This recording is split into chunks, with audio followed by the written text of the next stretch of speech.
optimality conditions and duality. And for the most part, it's the same kind of duality as you have in deterministic mathematical programs. But there are a few little things that are different, and so I'll try to highlight those things. So first part will be feasibility conditions. That's a little bit different here because you could have situations where you have something that's feasible for every realization of the random variable, but it's not feasible overall because the expectation is infinite. So, and it's a minimization problem.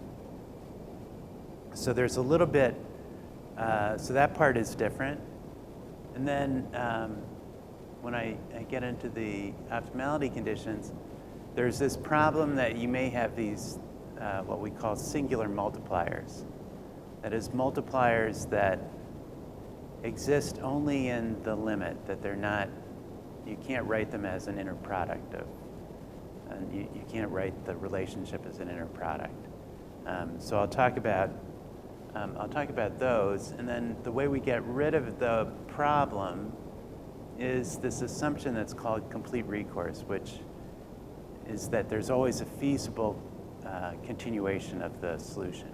So as long as you can come up with a feasible way to continue the solution, you can eliminate those kind of problematic multipliers. So all of this is about convex problems. I'll talk a little bit about what happens in integer programs where they're non-convex.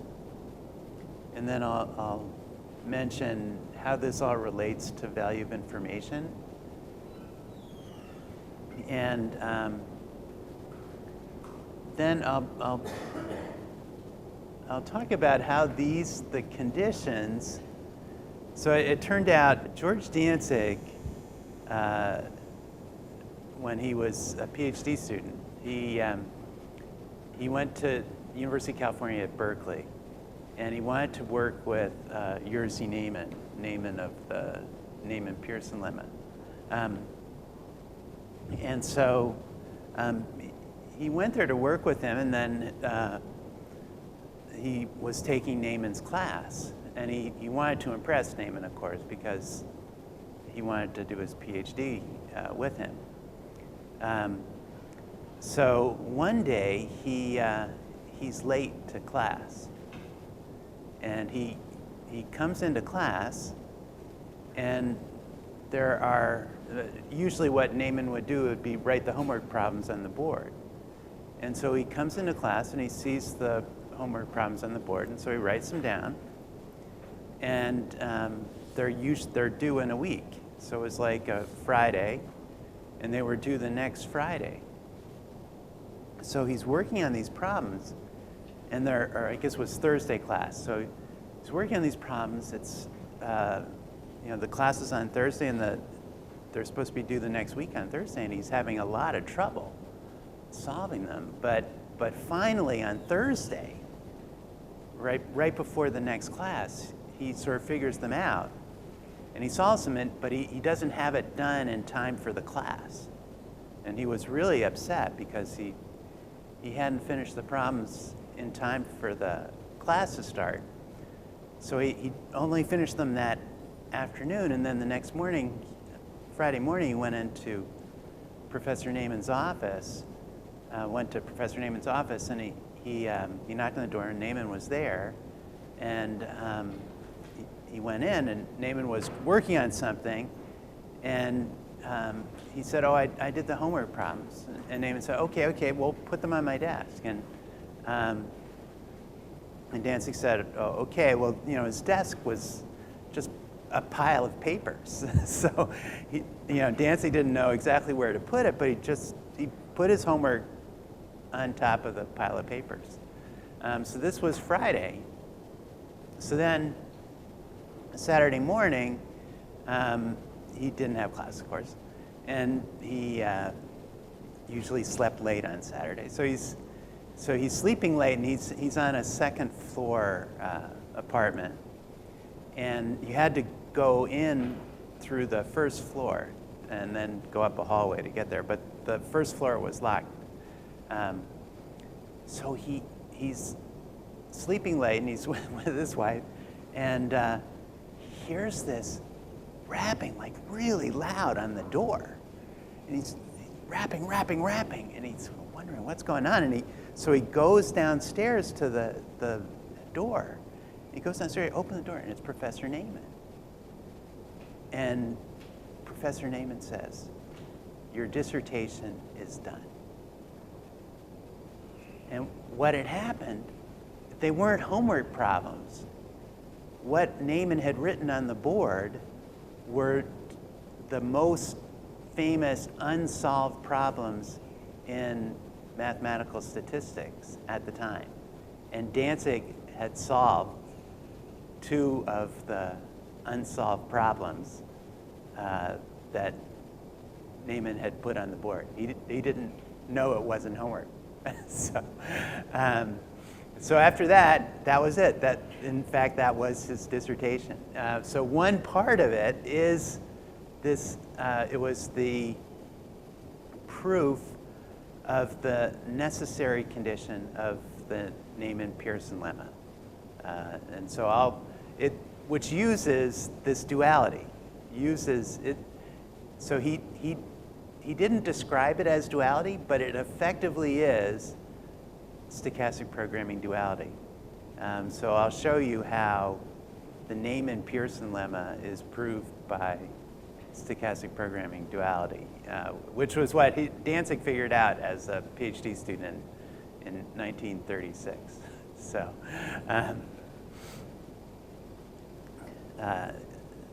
okay, so that's another Danzig story. Danzig loved to tell this story. Okay, so here's the fundamental problem. So I'll talk about it in the format of the 2-stage recourse problem. So again, it's a decision now that I make, and this is the linear version. So a decision now that I make x. So x is the decision variable, c is the objective coefficients. So I have a cost for making that initial decision subject to some constraints. And then this is what we call the recourse function, the value to go from that first decision x in the future. And the expected value of the recourse function, or the recourse function, is the expected value of this recourse dependent recourse function that depends on the realization of the random variables.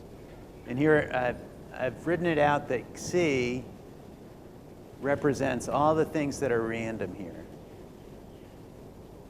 So C represents the random coefficients in the objective, random coefficients in the right-hand side, random coefficients in this constraint. We often leave this one fixed. It could be random. The reason for leaving it fixed is that if it isn't fixed, then it's not as clear what the optimality conditions are, because we may get some of these sort of strange multipliers. And it's no longer convex in the random variables, convex or concave in the random variables. So we usually leave that fixed. We say this is with fixed recourse, meaning that this does not vary with omega.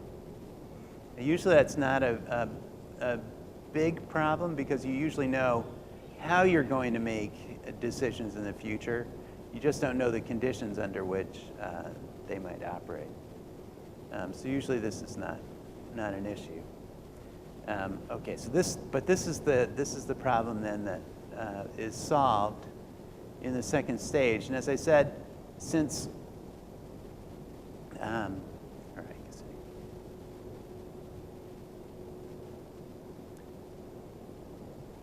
since this is a minimum, I can do the same, just putting all of this into the original formulation, and then just minimizing over x and y that depends on omega. Okay, so that's the formulation. This is just to show you if it was for the framework of the news vendor problem, x is the number of papers that you buy. C is the cost minus the price. So effectively, I'm going to say I've sold all the papers before I realize the demand. So I'm going to, this is like the negative profit. This is the negative profit on each paper. If there was any constraint here, it might be how much you could buy. So if I said, oh, I can't buy any more than 100 papers, that would be part of this constraint. And then the constraint that links the decisions, the current decisions with future decisions, that constraint is that x is the number that you buy, y is the number that you weren't able to supply the demand. That's the unmet demand. And then yt is the number that you're not able to sell. That would be the number of papers that are not sold, or the salvage of the papers.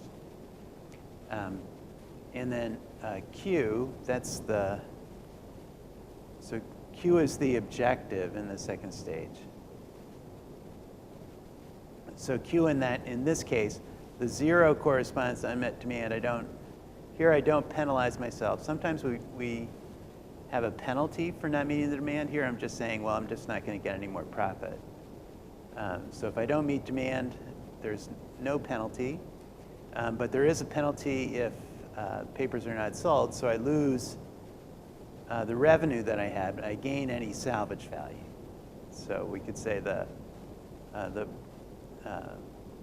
penalty then for not supplying for having too many papers is that I lose my full price revenue. I only gain the salvage value. Okay, so that's the framework of these problems. Okay, so as I said, there's a little bit different in feasibility. So feasibility. So we break feasibility into two parts. The first part is the first stage feasibility. So first stage feasibility is just that it meets the first set of constraints. Second stage feasibility is where there's difference. What we would normally think of as being feasible means that the objective value is finite.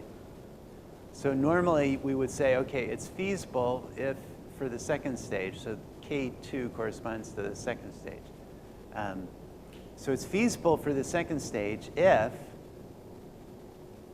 the recourse from the second stage on has a finite value. Now, the other way you might think about it is it's feasible for the second stage if the recourse with respect to each individual realization, this is the value with respect to each of the possible realizations, if it's feasible for all of those.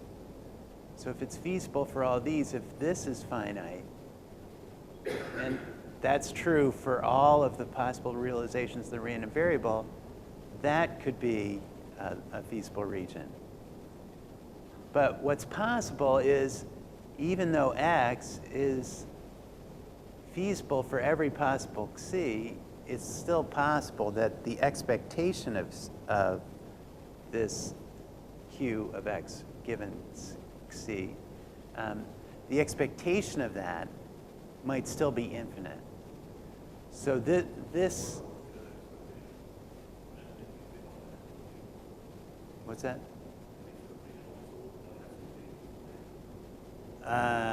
Well, it could, I guess, yeah, it could be minus infinity, but it's a minimization problem, so then you would have an unbounded solution. So it's possible you have an unbounded solution. Yeah, it could be minus infinity. It could be unbounded below. But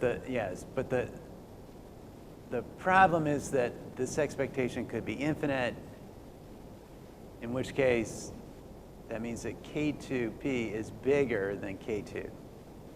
Okay, so often what we want to do is to limit so that K2P equals K2.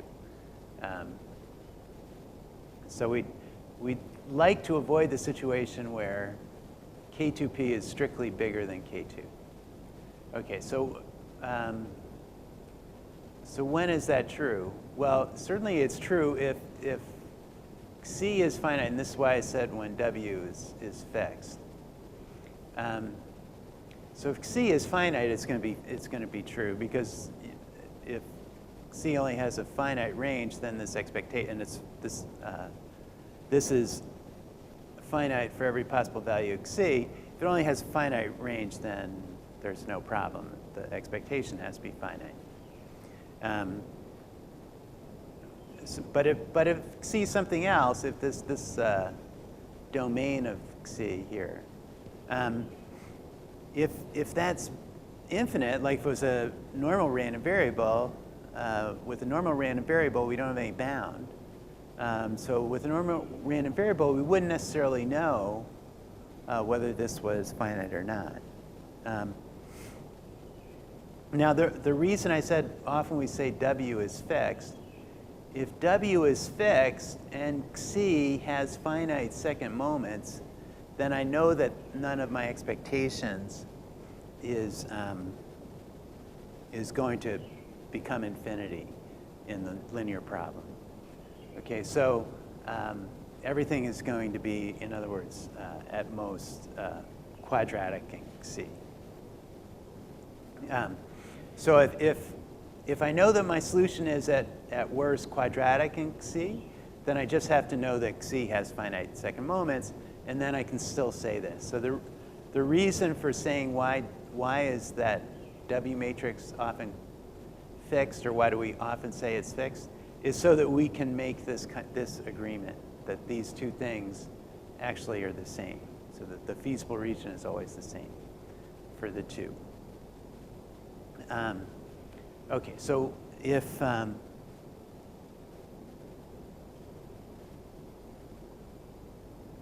we have either a finite range or W is fixed and C has second moments, then these two have the same value. Okay.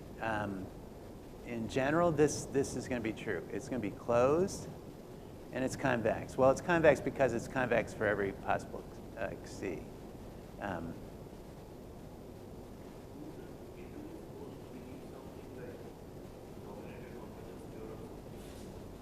To make sure that it's closed.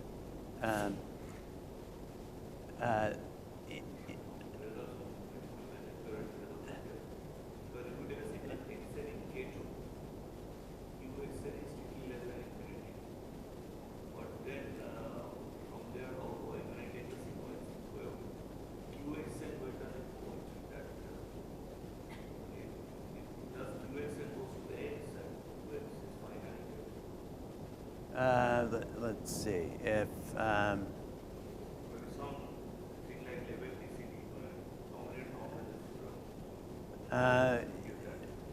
yeah, I think it probably I'd have to use some like dominated convergence theorem. Yeah. I think it's, so I know that X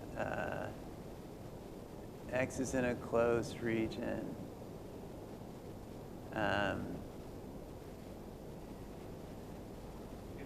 Yeah.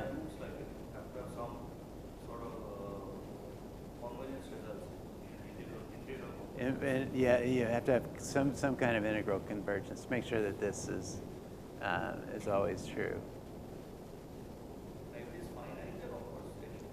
Yeah, certainly if it's finite. But are the most realistic cases the applications have their sample space finite? Well, usually we don't know, right? So most of the time you know that it should be finite, but you don't know what the bound is. So usually you don't make an assumption that it's finite because you don't know what the bound is.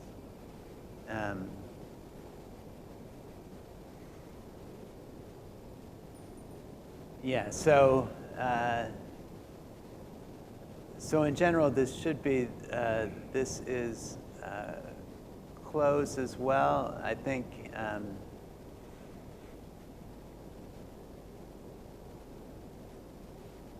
well, yeah, because I know that, yeah, this part I think I can show as closed just because these, whoops, yeah, it's just going to be the set of X such that there's a feasible condition to this, and that's going to be a closed set. So that part I could show as closed. And then the only question is, now I know that all of these are finite, could I still have something converge to something infinite? So I can bound it somehow.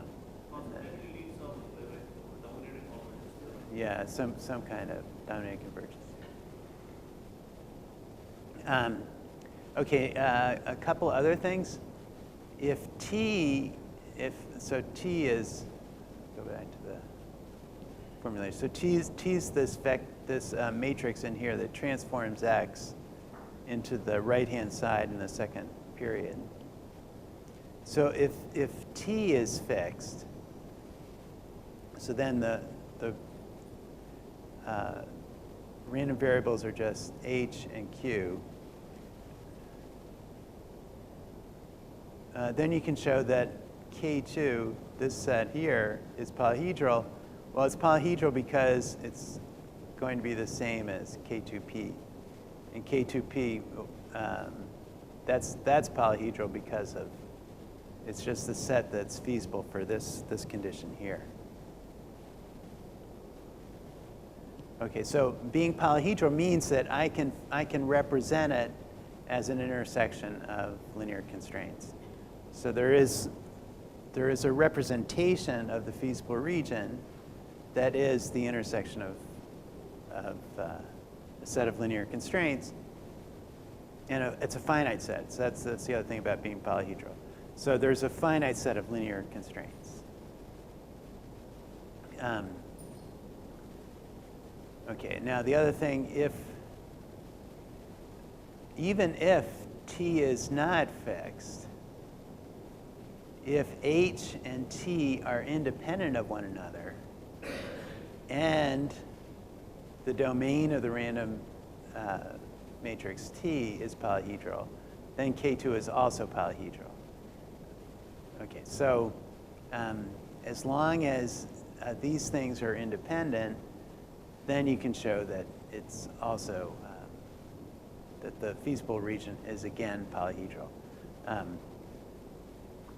So most of the time we impose conditions or we make assumptions so that this set is polyhedral. And the reason is we'd like to be able to generate it in a finite number with a finite number of linear inequalities.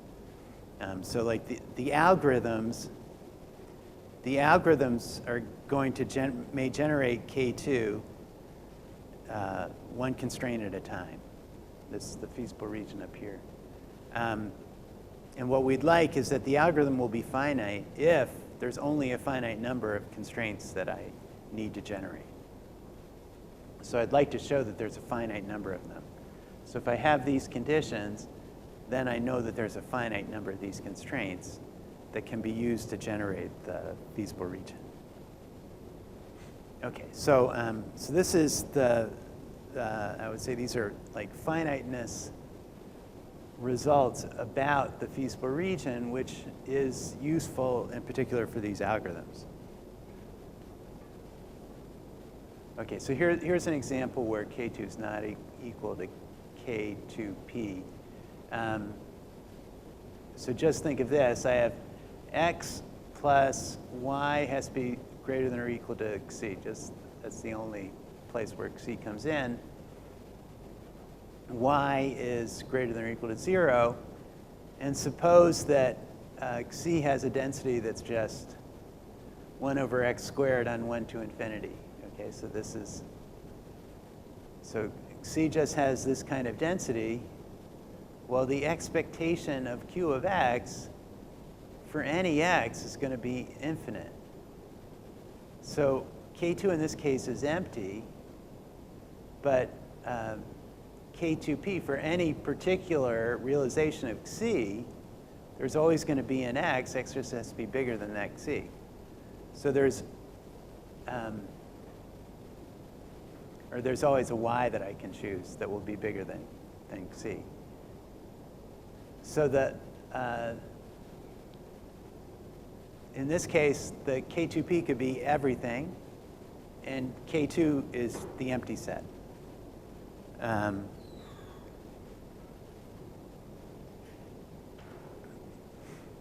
So it's, yeah, as I said, it's possible that K2 can be much smaller than K2P. So K2P could just be any value of x, whereas K2 is nothing. Okay, so this is so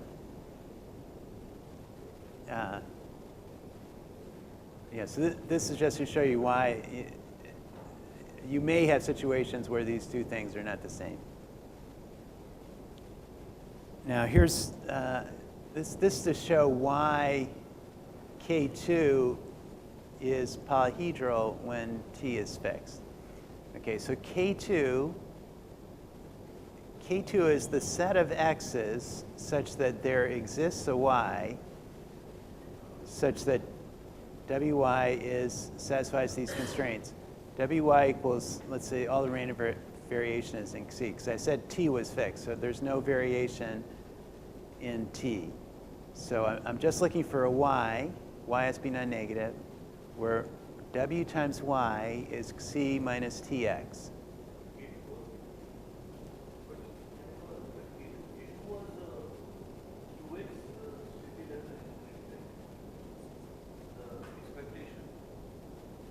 Yes, yeah. Expectation is less than infinity. How are we writing it like this? Oh, yeah. So here I'm saying this is the one that says this is actually K2P. This is the one that's feasible for all possible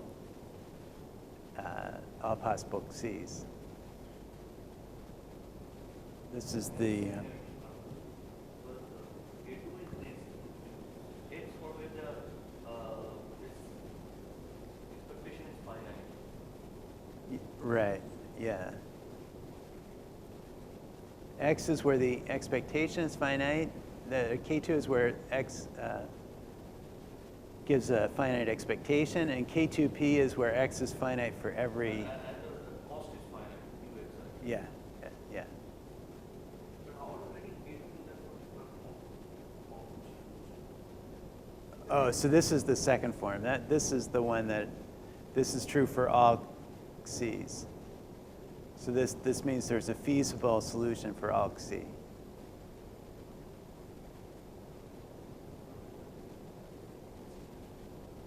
What's that? Yeah, this is K2P actually. This is what I call K2P.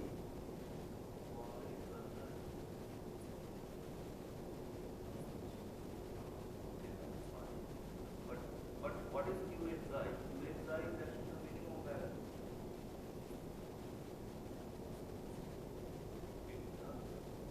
What is intersection of xi with this? QXI is strictly less than infinity. QXI is Q omega transpose y. Yeah. That is less than infinity.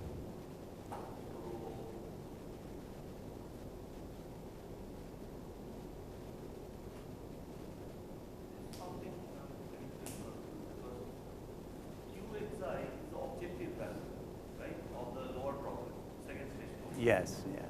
But when you write K2P in the next slide, K2, yeah, K2, well, K2, so you're writing something as if it is a Of the, Next form is a yeah, simple yeah, state, non-empty. right, right. There's a feasible state. Where Yeah. some other symbol has to be zero.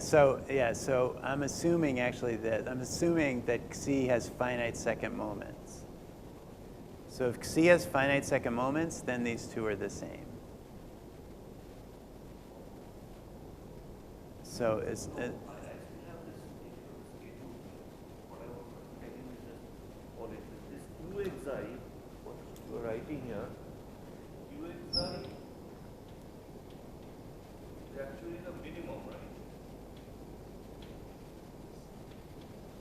yes, yeah, Transposable is subject to this constant. right. So we are trying to find an x for which QXI is finite for all realization xi in the sample space. Right, right. So what I'm trying to understand is that we write K2 in the or K2P in the next one, the next slide. Uh-huh. But you are writing the feasibility. What about this form? That is actually the minimum value. That is the Oh, yeah. Well, the minimum's going to be feasible as long as I have a feasible solution.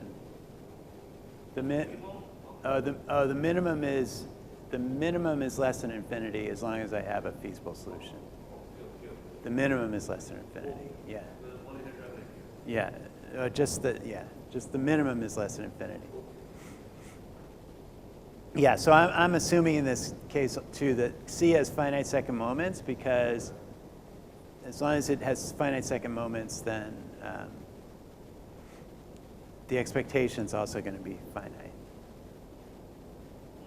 Yeah, It's- second moment, then of course, obviously QXI has to be finite for the expectation. Yeah.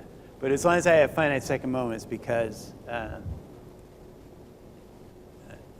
what's going to happen is y is going to be, let's say, b inverse times h of omega minus tx, and then this multiplies by qb of omega. So I get these two multiplying each other, but I need that's why I need finite second moments. So as long as the expectation, I'm taking the expectation of this with respect to omega, as long as this expectation is finite, b is going to depend on omega too. But b's, it's only the components of b that depend on omega. So as long as this has finite second moments, then this expectation is finite.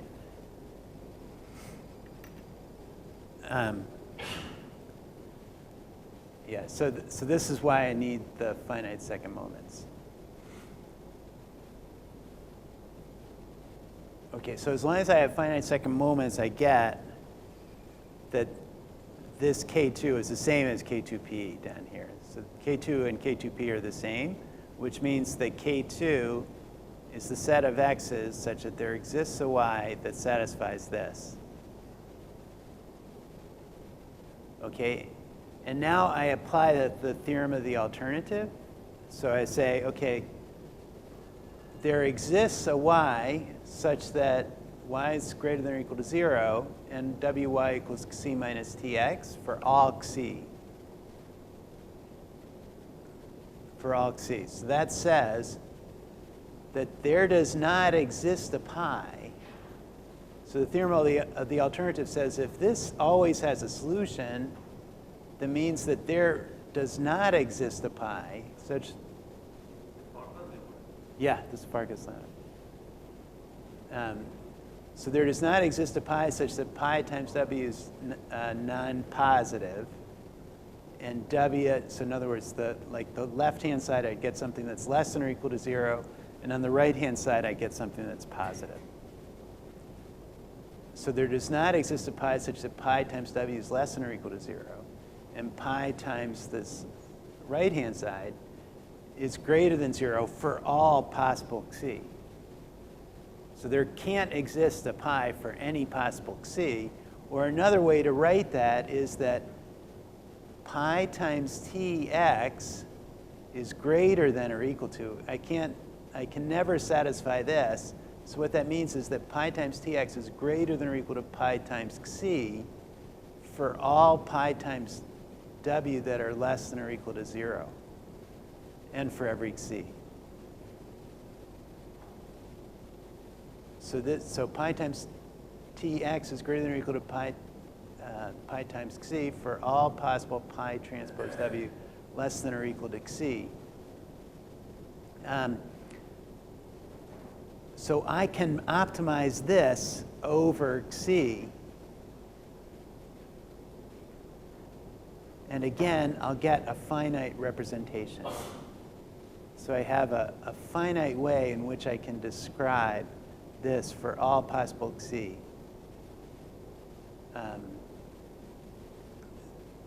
Just by maximizing this over the set of possible x's. So I can actually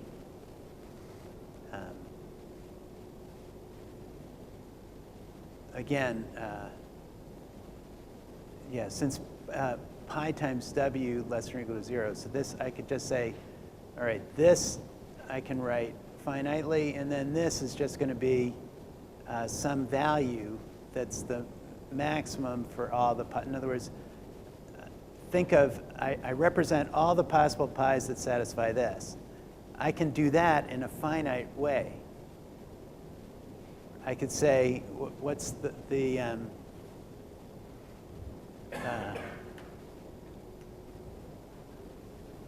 I could say that pi 1 through pi k, the convex hull of pi 1 through pi k is equal to the set of pi's such that pi times w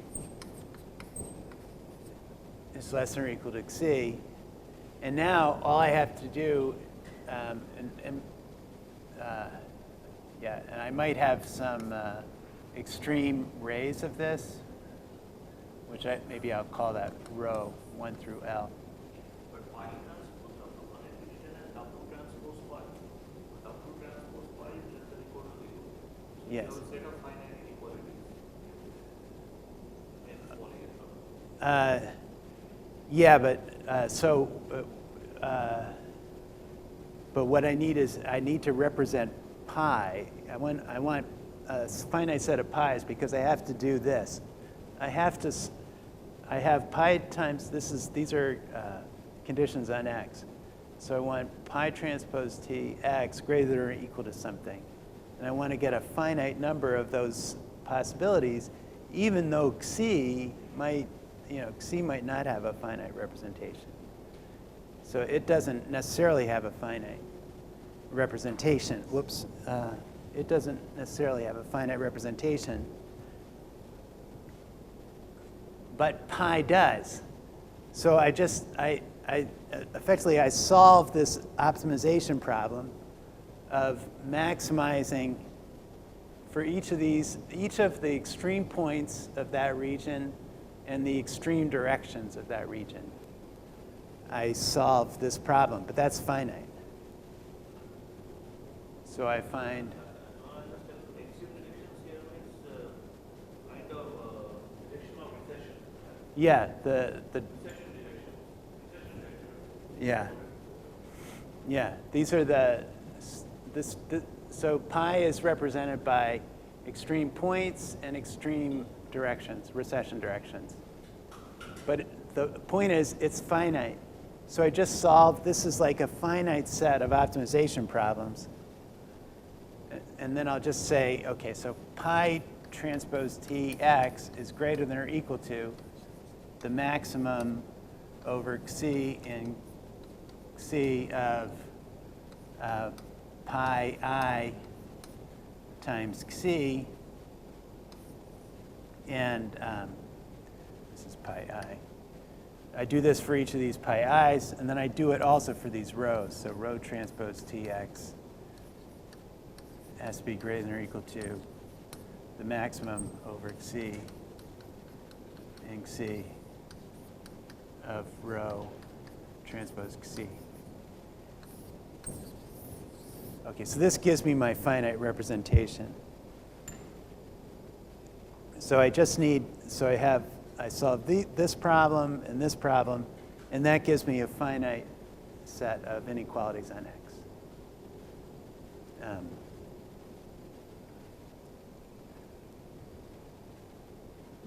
Okay, so we get that it's polyhedral. So when T is fixed, then I also have a polyhedral region.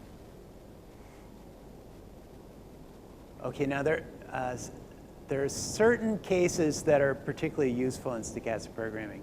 So one is where K2 is everything. So where there's always a solution no matter what X is. So that's this N1 is domain of X. Rn1 is domain of X. Okay, so that we call that complete recourse. Relatively complete recourse just means that K2 includes all the things that are feasible in the first period. That's usually enough. Usually it's enough to just say, as long as I get anything that's feasible for the first period, it's feasible in the second. And then we say simple recourse means that the W matrix, is just an identity and minus an identity.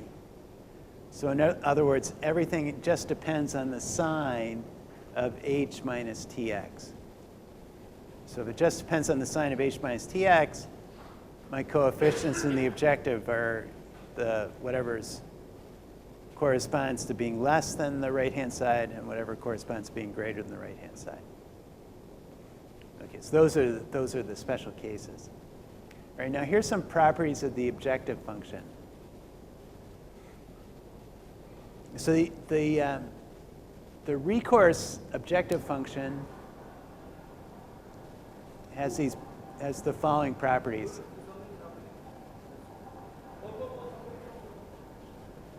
Where is the? Oh, maybe it's this one.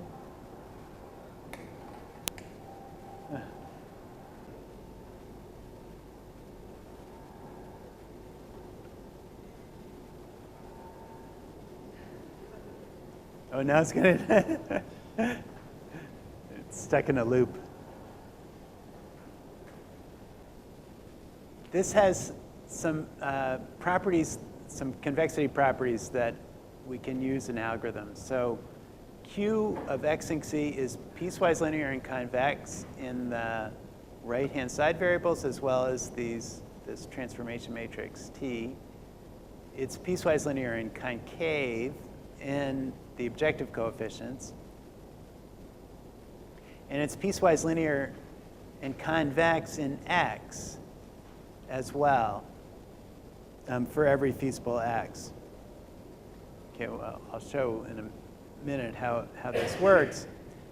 The other things about Q of X is Q of X is Lipschitz continuous. It's convex. This is on its domain where it's feasible. So Q of X is Lipschitz continuous on its domain. That not including parts that are off the domain. So just with respect to its domain. It's convex on that domain, and it's finite as well. And it's piecewise linear if you have a finite C as well. That is, if the points in C are finite.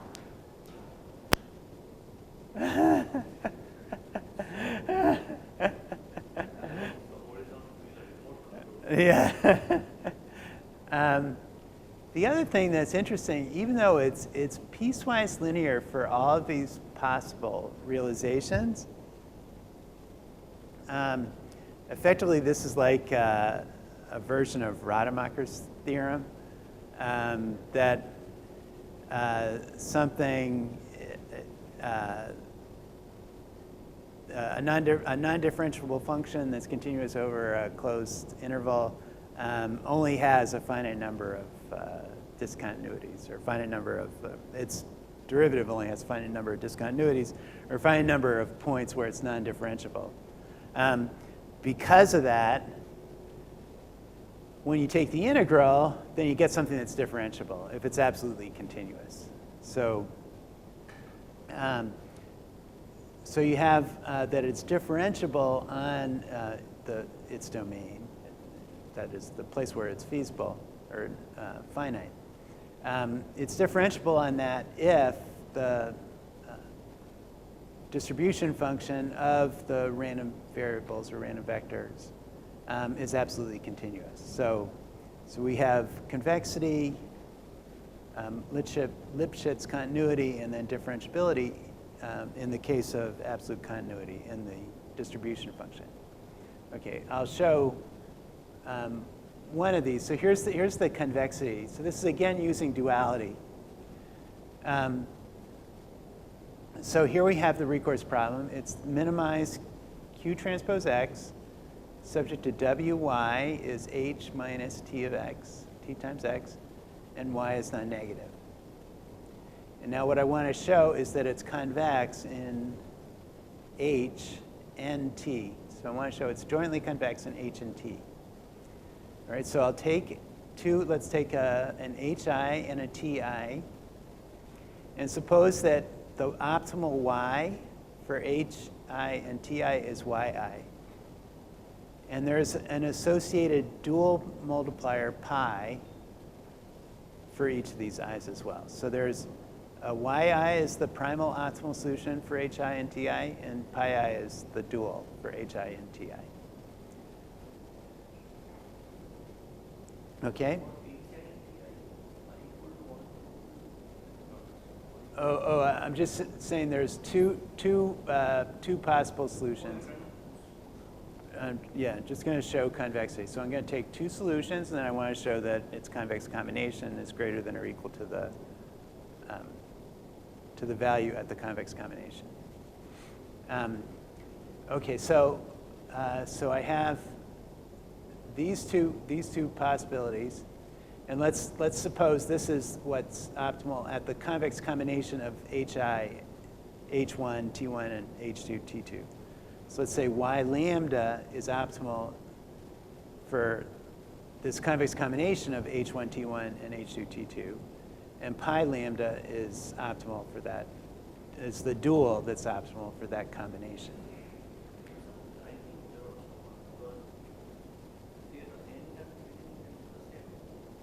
What's that? The 2x lambda H1 T1 plus 1 minus lambda H2 T2. And then the end also, the next result, that this is greater than or equal to the same thing. So what I say is that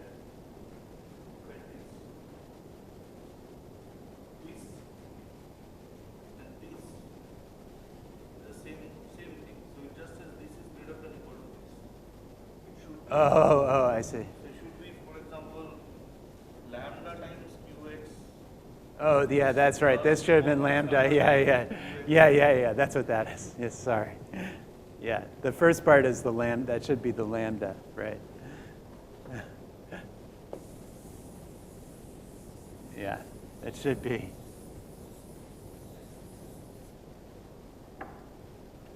Yeah, that should have been lambda q of x h1 t1 plus 1 minus lambda q of x h2 t2. Okay. Yeah. Yeah, because that's what that is over here. This is lambda q of x h1 t1, and this is 1 minus lambda q of x h2 t2. That's what these two are. And those are greater than or equal to, because these are the maximum over all possible pi's of feasible solutions to the dual. Well, pi lambda, as well as pi 1 and pi 2, they're all feasible solutions in the dual. But pi 1 and pi 2 were optimal for h1 and t1 for pi 1, and then h2 and t2 for pi 2. So pi 2 times h2 minus t2x is greater than or equal to pi lambda times h2 minus t2x. And pi 1 times h1 minus t1x is greater than or equal to pi lambda times h1 minus tx. And then that is the, yes, this part is, it should be the,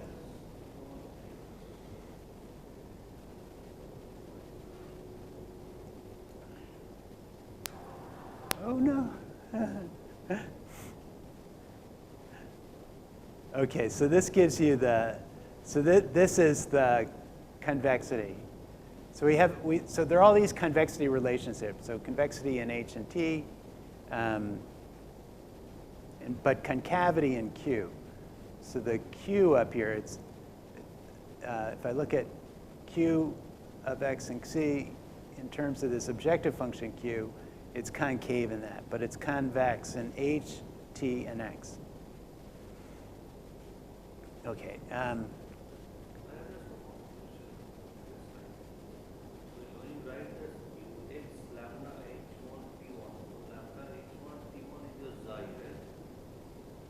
Yes. Yeah.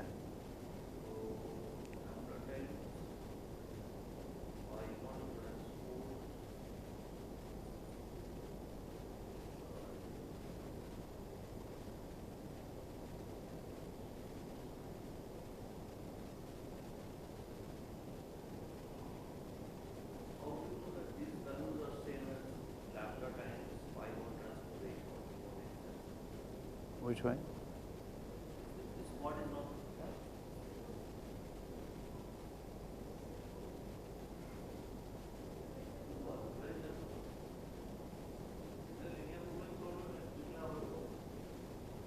Yeah.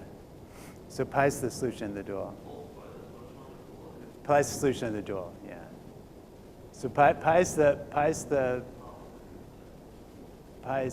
goes with the dual. So that's why this is. So pi times h1 minus t1 is the same as q of x h1 t1.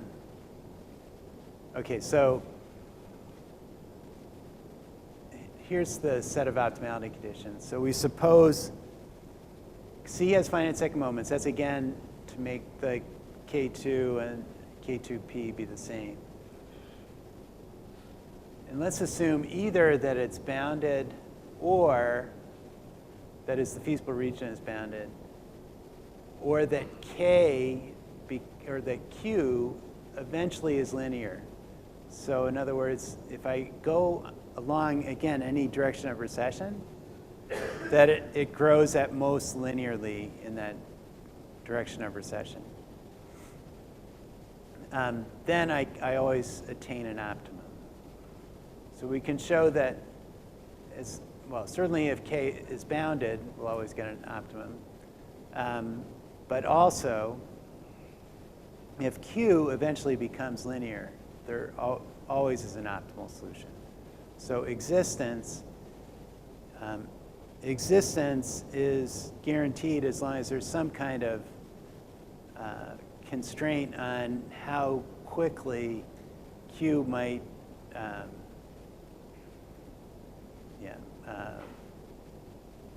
might change. So as long as it can only change at most linearly in the limit, then an optimum is always going to be attained. Okay. Now, given that we have an optimum, so given that there is a finite optimum, that's the other thing here is there's a little bit more to assume just to get existence, just to get finiteness. So that's the other thing that's a little different from standard deterministic optimization. But once we have that, then we can say, suppose there is a finite optimal value, a solution x in the first period is optimal, it's feasible, if and only if there exists some multipliers. So here there's,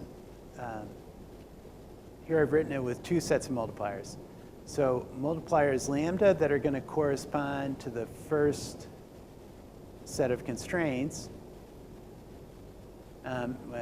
Mu here is just actually related to x being non-negative.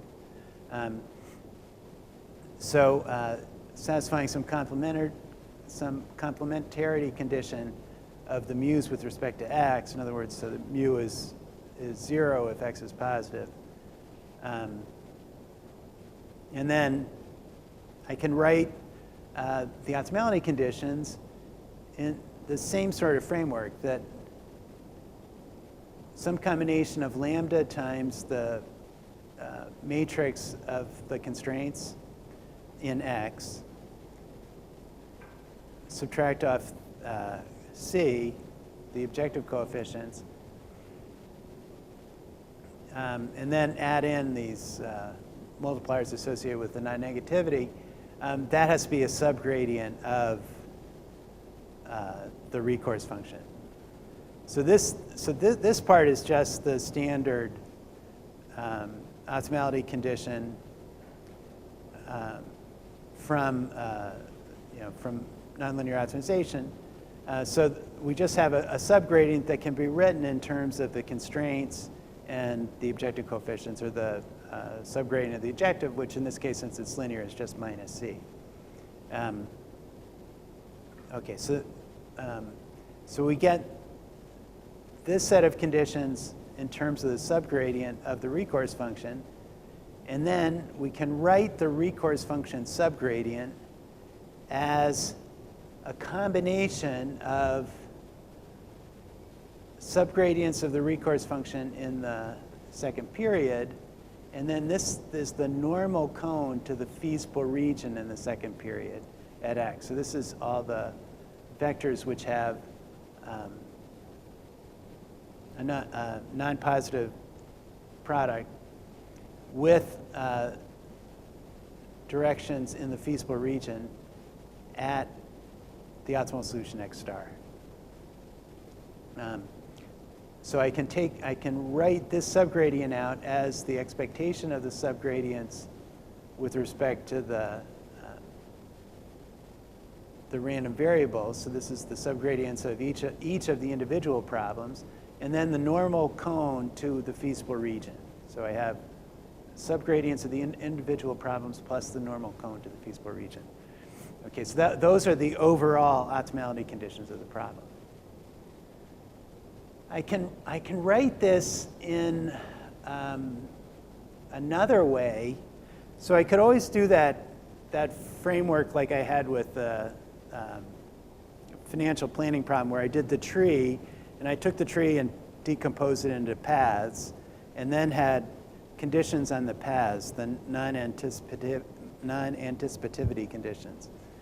So I could write it in the form with non-anticipativity conditions as well, in which case there's an additional set of multipliers.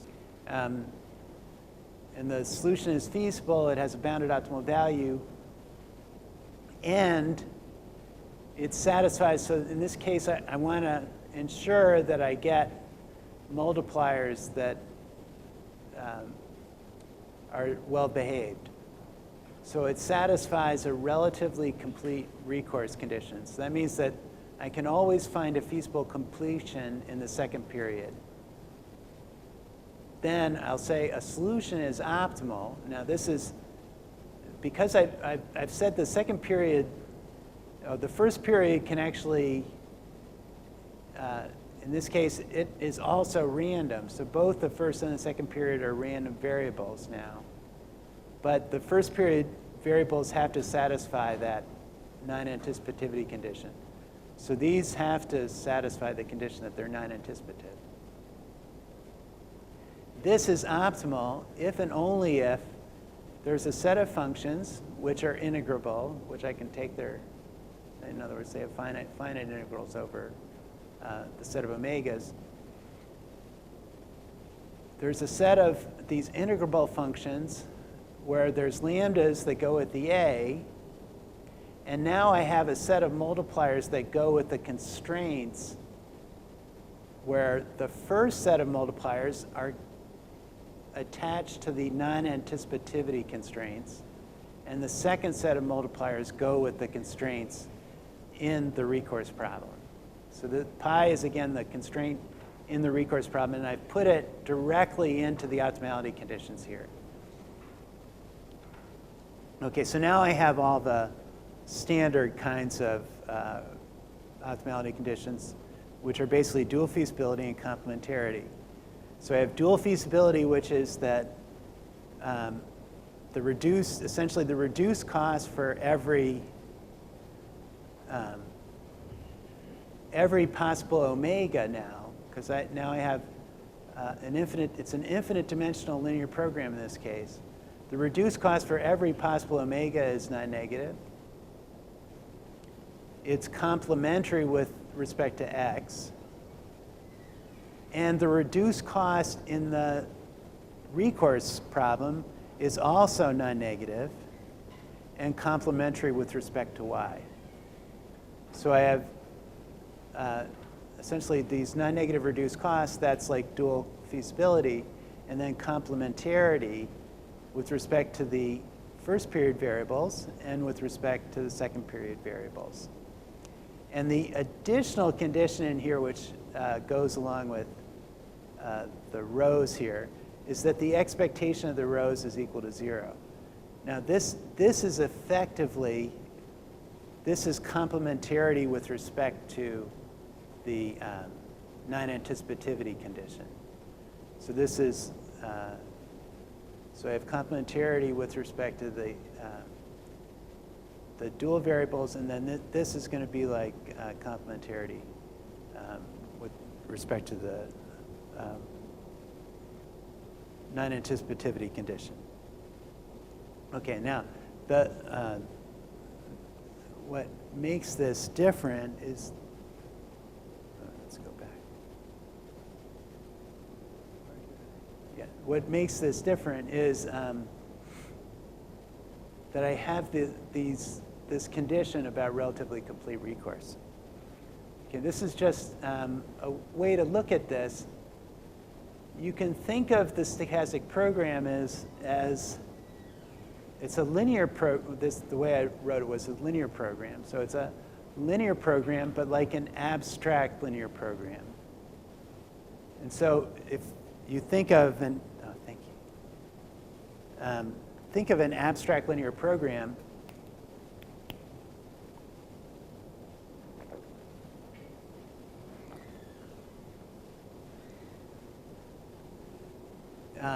You could say, what am I trying to do in linear program? Well, I guess in this case, I'm maximizing. So my linear program, I'm maximizing C inner product X. X has two parts. It has a part that's a subspace. That's like, that it meets a set of conditions X equals 0. And then a part that's a cone. And then it could be a translate of the subspace. This is like Ax equals 0 plus B. So this would be plus some set of solutions that equal B. So I have X as a subspace, maybe a subspace that's translated, intersected with a cone, and maybe there's a translate of the cone as well. So I have subspace plus a translation, intersect, cone plus translation.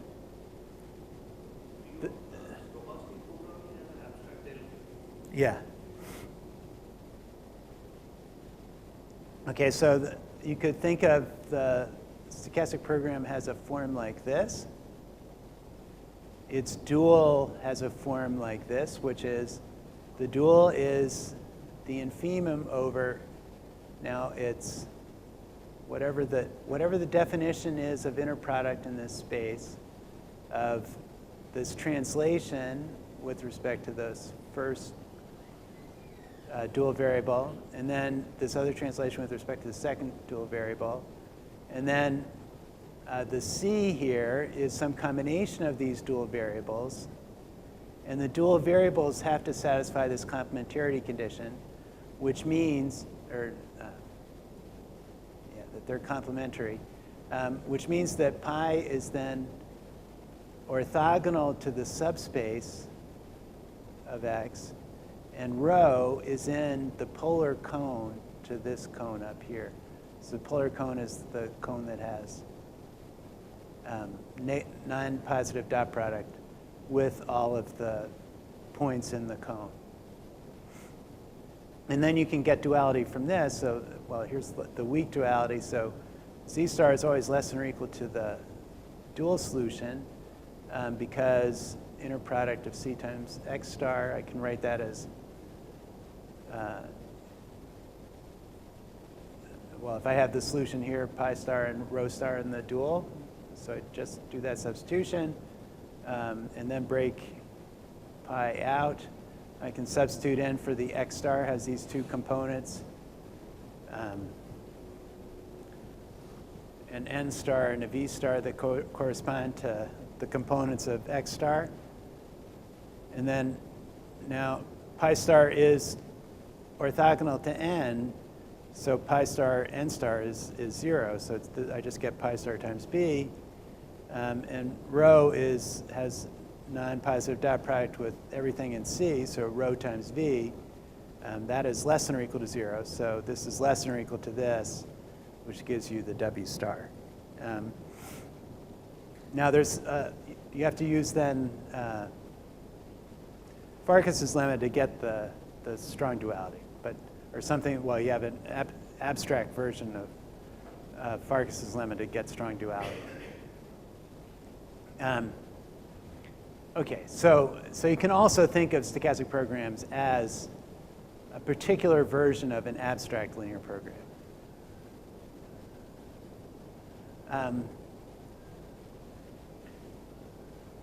Oh yeah, so this, like I said, so this is the dual of that stochastic program. So you can write that dual.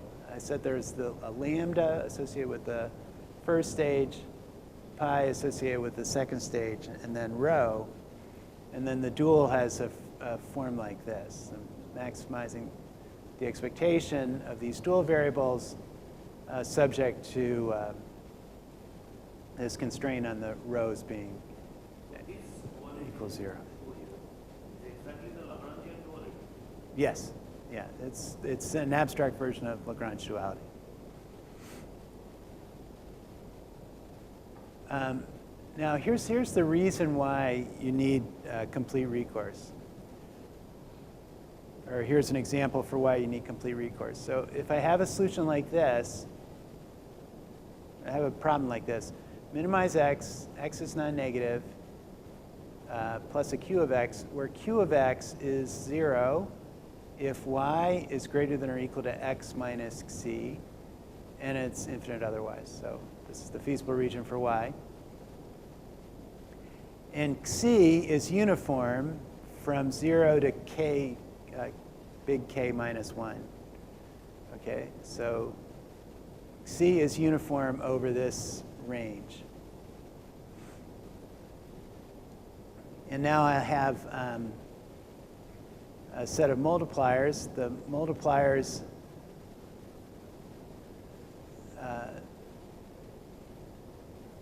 so in other words, I just have uniform points from 0 up to k minus 1 over k. So it's still, c's just between 0 and 1, but it's going up to k minus 1 over k. The multipliers that would be associated with this would be rho is 1 for k equals 0 up to k minus 2, because in order for this to be feasible, I'm always going to have x is greater than or equal to k minus 1, this big k minus 1 over k. So x is always going to be greater than or equal to the biggest k minus 1 over k. So the biggest k minus 1 over k is where all the weight of this multiplier rho is going to go. So I'm going to have rho k equals 1 for the first 0 up through k minus 2, and then rho k minus 1, the last one of these, is going to be 1 minus k. And pi k minus 1 in this case is k. All right, so this was a finite representation, but suppose I had a continuous uniform over 0, 1. If I had continuous uniform over 0, 1, that would be like taking this k and going to infinity. And the continuous version of this, as k goes to infinity, is that the supremum of this goes to infinity. So I'd have a multiplier that ends up at infinity. And that's not going to make, that won't be within the domain. It's no longer bounded. So the multiplier that you need in this case is something that acts on the limit. And something that acts on the limit is what we call these singular multipliers. So those multipliers, I can't represent them as like an inner product two numbers, or two vectors. So in order to avoid situations like this where multipliers go to infinity, that's why we need relatively complete recourse. It's to avoid the fact that I have to have a multiplier that limits what would happen to x at infinity in order to be able to avoid this kind of situation. Okay, so this is the extension for multistage. So I just have essentially the same kind of duality here, but I've applied it now for multiple stages. I have another way we could say, instead of relatively complete recourse, I could say non-anticipative feasibility. That is that any solution that's feasible, any solution that's non-anticipative is also going to have a feasible continuation. I have strict feasibility in this case, that this is like, because this is a nonlinear program, in order to get the... Oh yeah, there is expectation up there. Yeah, it should be the expectation of all these. Yeah, it's the expectation of all these f's. So this one I have that the non-anticipative values are feasible. There's some, this is like a Slater condition. So the Slater condition is like that I can put a ball around some x, and all the values within that ball are also feasible. So if I have that kind of strict feasibility condition, that there's an x such that there's a ball around it and everything is feasible, and if I stop it at any point in time, I can find a feasible way to get through to the end of the time horizon here, which could include infinity. So as long as I can always find a feasible way to get to the end, that's another one of the optimality conditions here. And then I can write down optimality conditions for the multi-stage problem as well. It means that if I stop at any point before the end of the time horizon, there's always a feasible way to continue. There's a feasible way to continue to the end. There's a solution that will always get me to the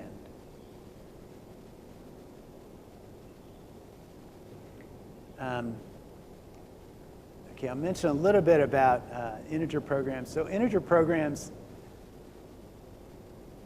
do not necessarily have any of these other properties. In fact, they even may be discontinuous. So here's an example. If I minimize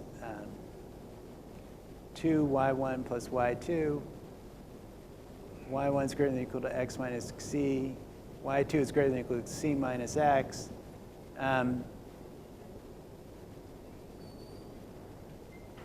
The feasible region is generally not convex. So in fact, you can see what happens here.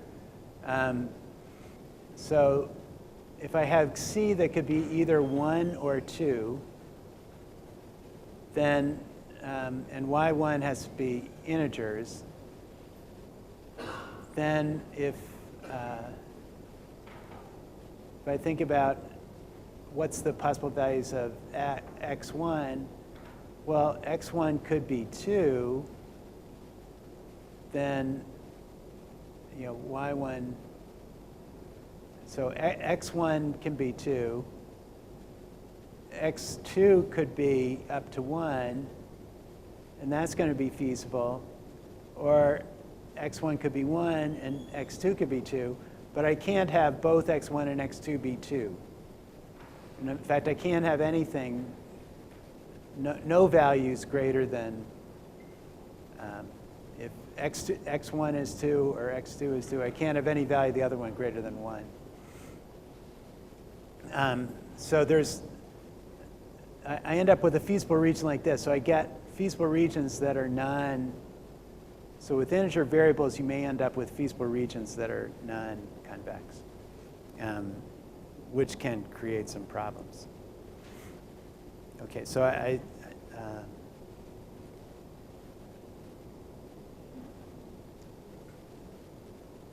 said I wanted to, I'll describe this. So here's one of the problems that Danzig had. And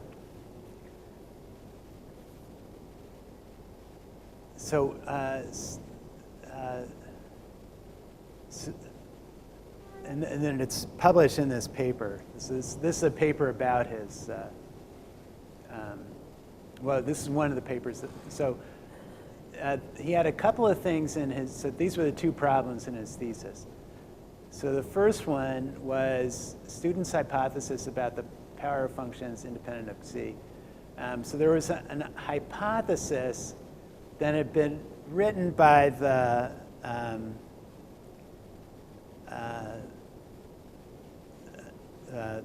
statistician who was called A student. He wrote his about the T statistic as A student, so that's why it's called student's T statistic. So he wrote this paper about, so the unsolved problem had been whether you could have power functions that were independent of the standard deviation, whether you could devise a power function that was independent of the standard deviation. And then Danzig showed that you couldn't. So that was one of the problems that was on the blackboard. So he published that in this Annals of Mathematical Statistics. The other one, which is the one that I'll talk about, this is the one that was showing the necessary condition for the Neyman and Pearson lemma that Neyman had done earlier.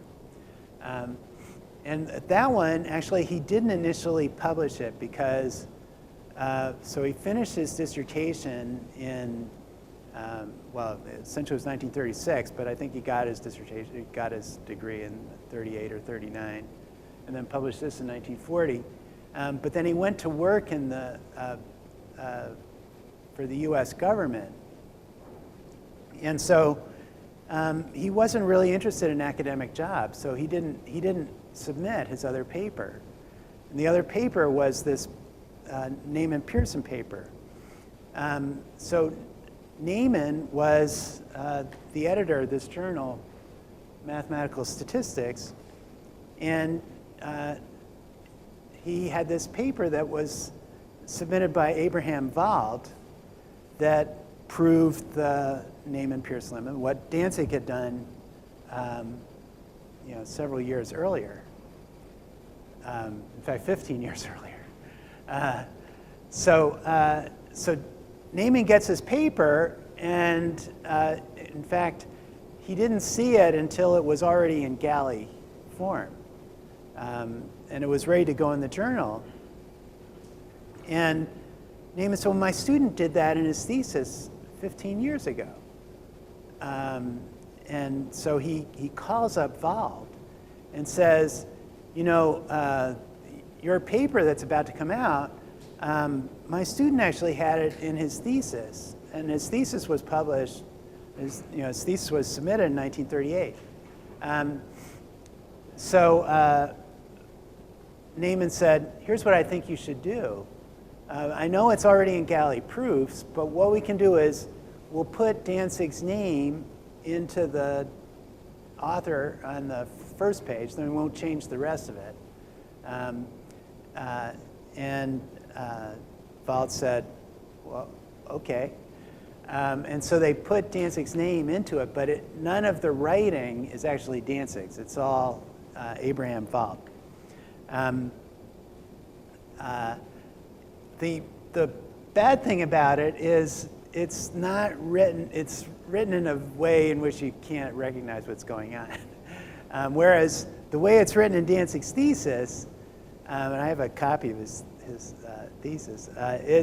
The way it's written in his thesis is it's really clear that this is linear programming, stochastic linear programming duality. So here's the story of that. Okay, so this is the, see, the original thing was the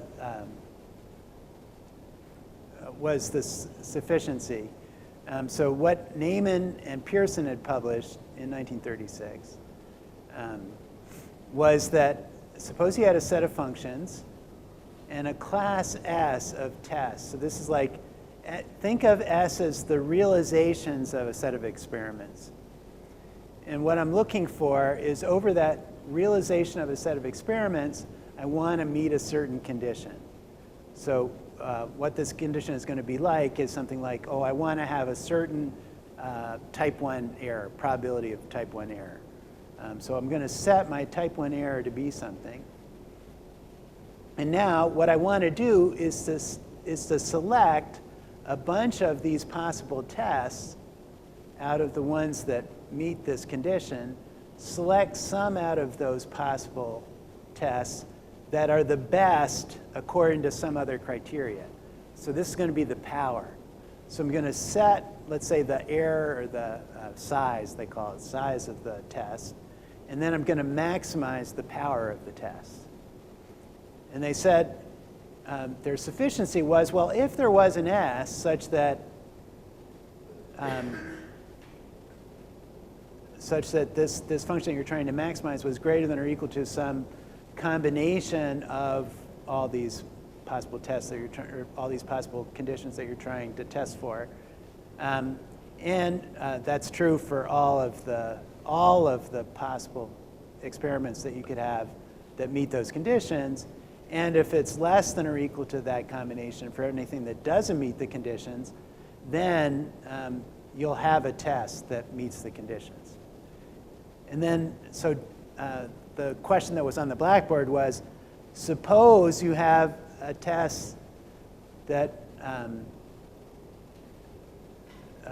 suppose you have a test that meets all of these conditions. So in other words, if you have a test that maximizes, is it true that there always exists this combination of the other values? So in other words, is the dual, is it a strong dual relationship? Is there always going to be, can I always get the necessary condition as well as sufficiency?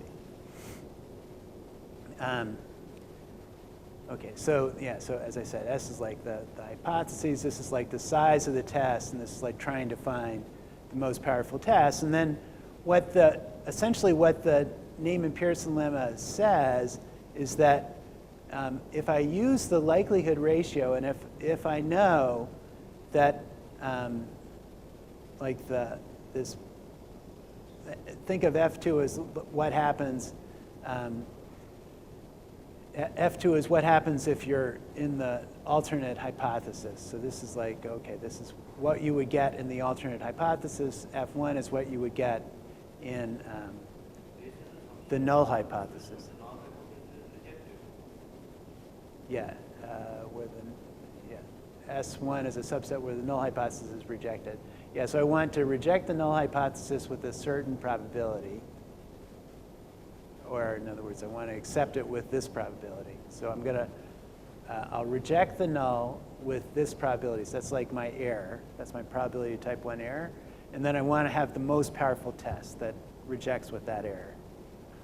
And what this says is that if I set my,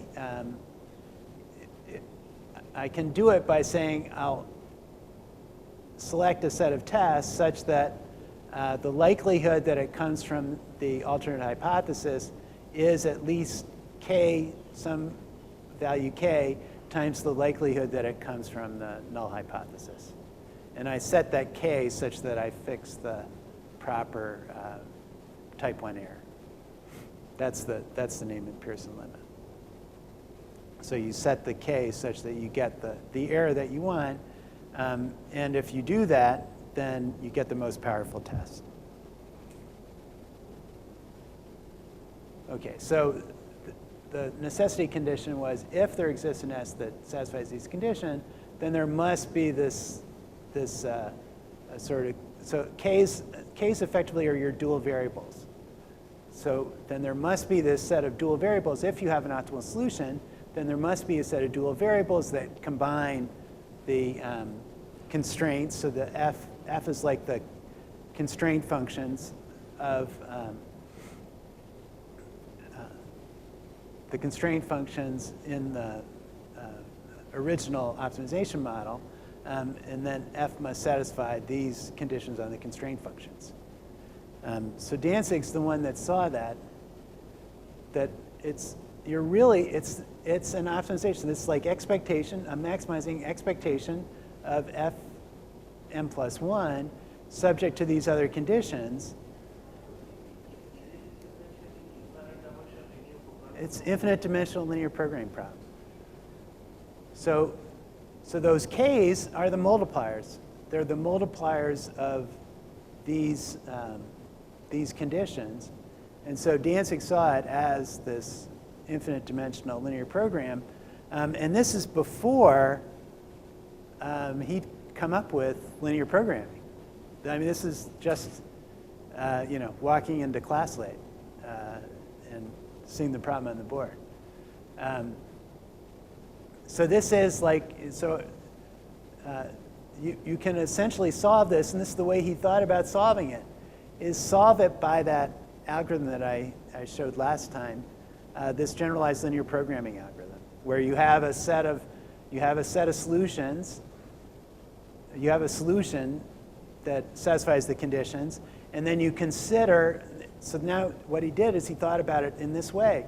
I have a solution, and then I consider another possible solution that would essentially enter into the basis, and I see whether that solution is a good candidate to enter into the basis, which is essentially like saying, is there a positive reduced cost? So he saw that there was this, he saw linear programming duality in 1936 before.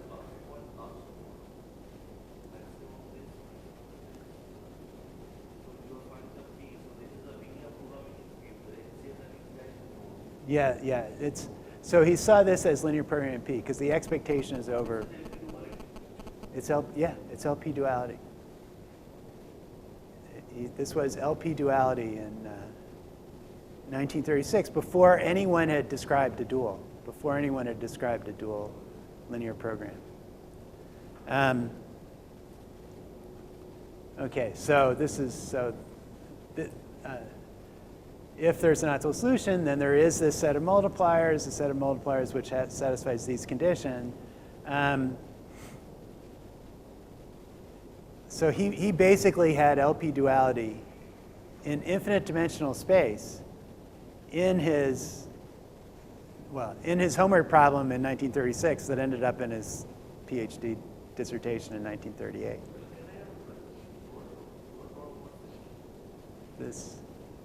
This dual problem? Yeah, the original problem is infinite dimensional.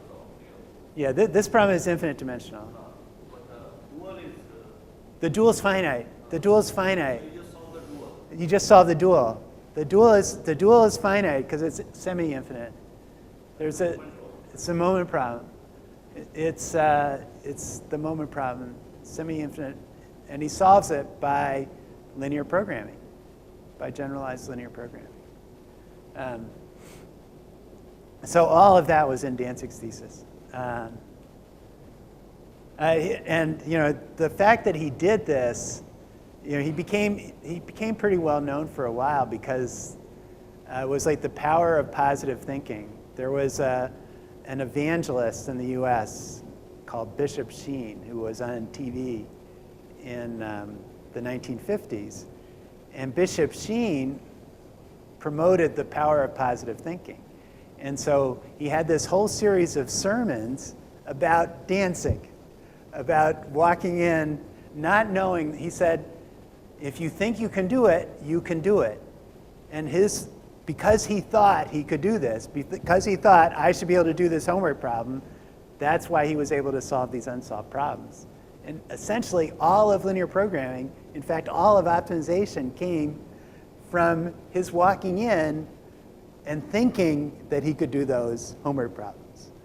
So just thinking these positive thoughts brought him to these possibilities. Okay, so these are the things I talked about. And I think I have one more dancing story, so I'll save that one. Great, yeah, so next I'll do the probabilistic constraints. It's a stochastic program. Yeah, made into linear program, yeah. Okay, thanks.